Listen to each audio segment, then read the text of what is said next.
Hi guys, අද මං ඔයාලට ගෙන එන්නේ ඕක්ලන්ඩ් වල තියෙන තවත් පැරණි ස්ථානයක්. මෙතනට කියන්නේ නෝත් හෙඩ් කියලා. පළමු ලෝක යුද්ධයට සහ දෙවන ලෝක යුද්ධයට ආධාර වශයෙන් කාලතුවක්කු බලෑනියක් මෙහි ක්‍රියාත්මක කර ඇත.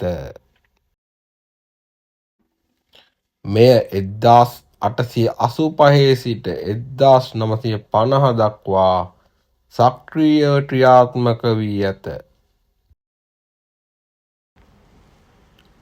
පළමුව මෙහි අඟල් 7 කාලතුවක්කුවක් මෙහි ඉදිකර ඇති අතර 1887 දී අඟල් 8ක අතුරුදහන් කළ හැකි කාලතුවක්කු එකතු කර ඇත.